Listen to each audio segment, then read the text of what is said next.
Hello again. In this segment I'm going to show you how to make a large 5-foot teardrop, which is perfect for an entryway either on your door in the center if you have a nice large door, or along the side lights on each side of your front door. It's also perfect for the fronts of garages, anywhere that you have a light or a narrow space that you would like to fill and really add drama to.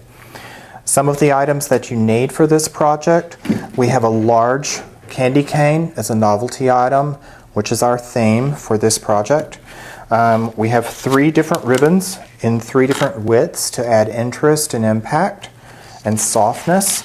We have a variety of ornaments and also some sprays to add a little bit of movement and finish off our design. Now, to start with, we have a 5-foot greenery teardrop. These are available in 2 different lengths actually. There's a 32-inch length for the smaller projects, but for really large dramatic impact, go for the 5-foot. You won't be sorry. This one is all fluffed out and ready to go. The first thing that we're going to start with, the same as with a wreath, is we're going to start with our ribbon. Also, the same as you do with a wreath, you're going to start with a shorter tail on one side and gather that in. Do your half twist, the same as you see in our Trees and Trends bow tying video. Gather your half twist,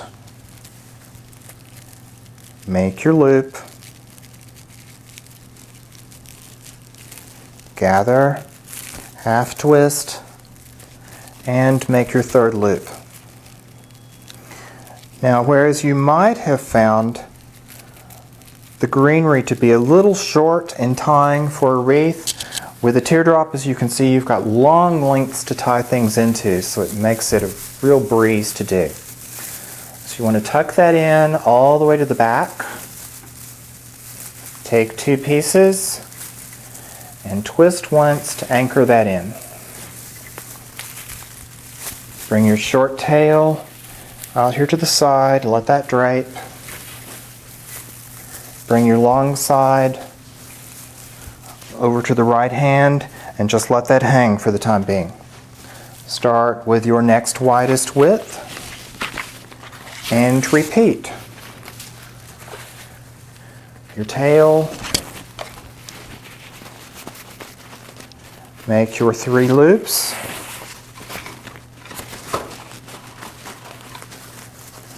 And of course this is a bigger piece, so your loops need to be a little bit larger.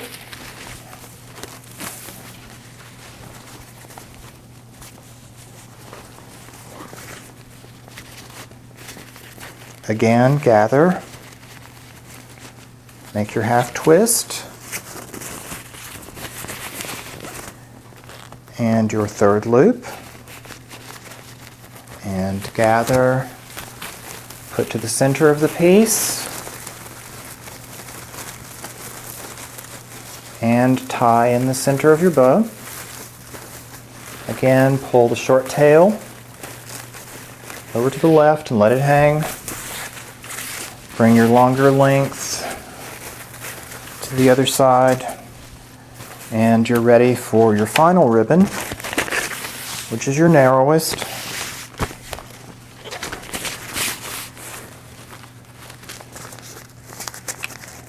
And repeat a final time. Again, making 3 loops.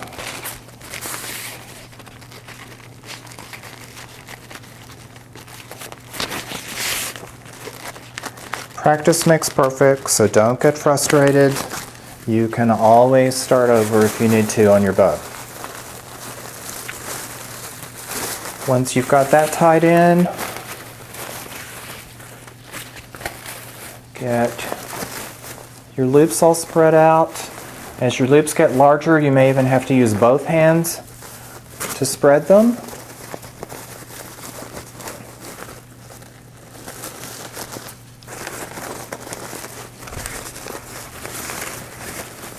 And that's got your main bow. Now, on the right hand side,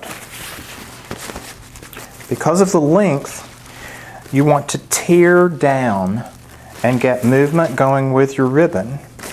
So on your widest, come down, maybe halfway to where you gather as far as your length, because you're going to raise that a little once you've gathered it. So gather your wide one, gather your next width, and maybe have that on the outside on the right, and your narrow one, gather that to the left. Always gather them separately, because then your ribbons will lay apart, not one on top of each other. And then just lift slightly so that there's some drape. Pull into that middle and tie the greenery around, just like you did with the bow. Then move lower until you're 12 to 15 inches from the bottom of the point. Repeat just like you did on the other tier. Gather,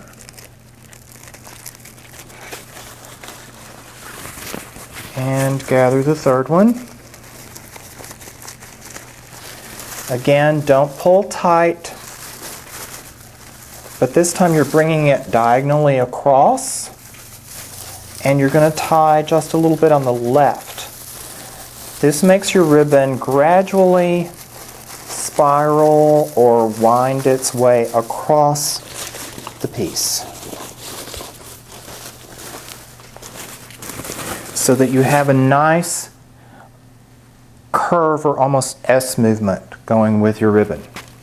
Now you're ready to trim the ends. Again, this one is trimmed already.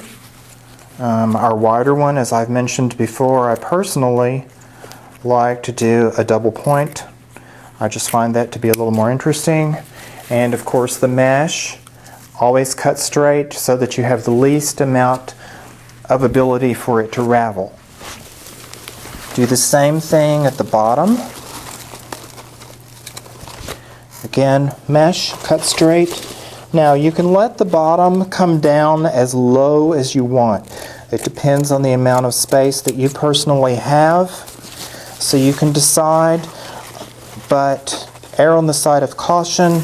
You can always cut longer first, and once you have it in the place you really want, then you can always trim shorter. But once you cut it off, of course, you can't glue back on.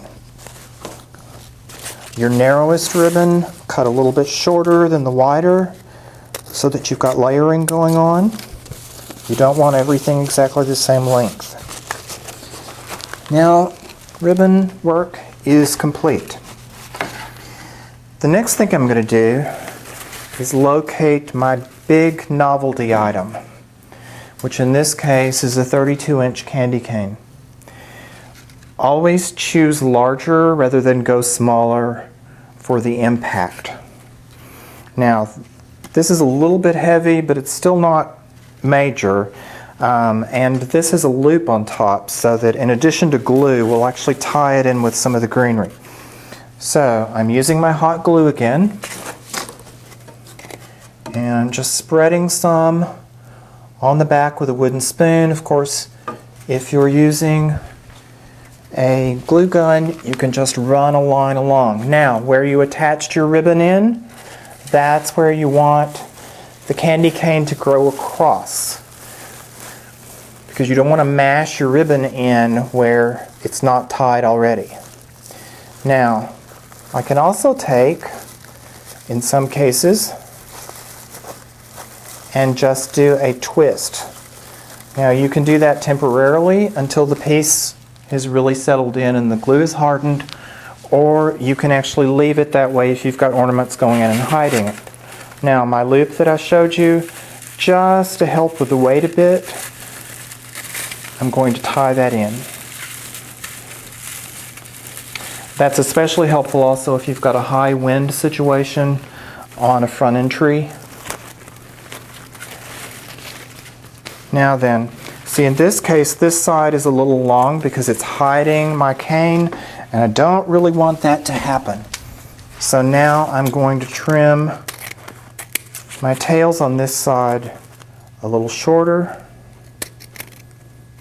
so that I can see my main ornament.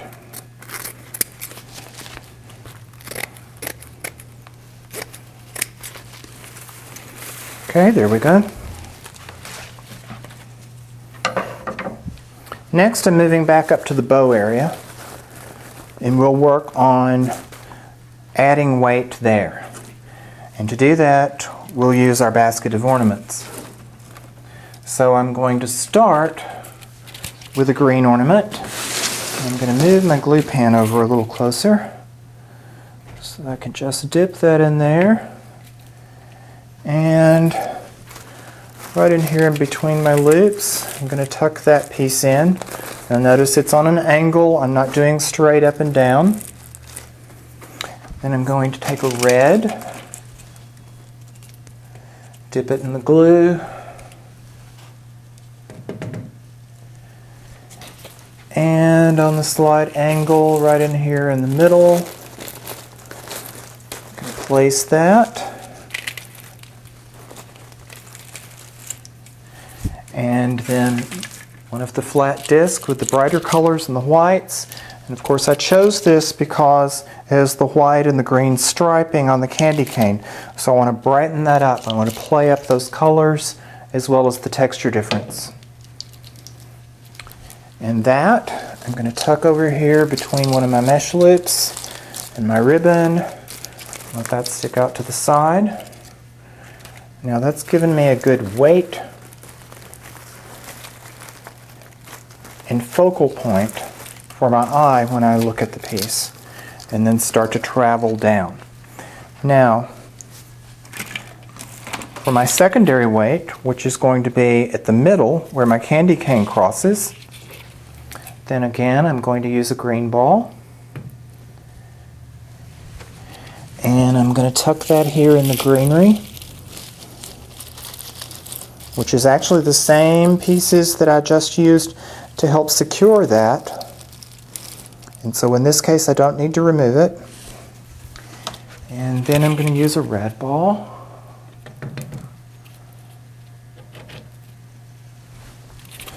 And I'm going to tuck that diagonally to the top of it and let those hold for a second.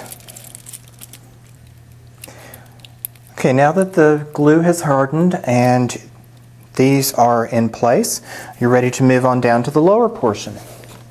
And for those, we're going to pull this element of the striped flat disc and coloring down to the bottom as well. You want to help pull the eye across and get the flow of the design.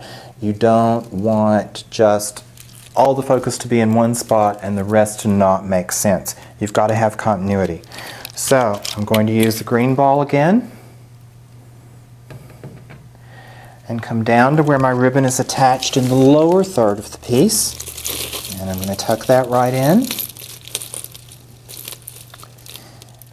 And then I'm going to do the same with the disc, and the disc of course is going to be angled from the left this time rather than from the right, so that again I'm following that curve that we have set up so that you're getting some movement to both sides of the piece and you're not unbalanced.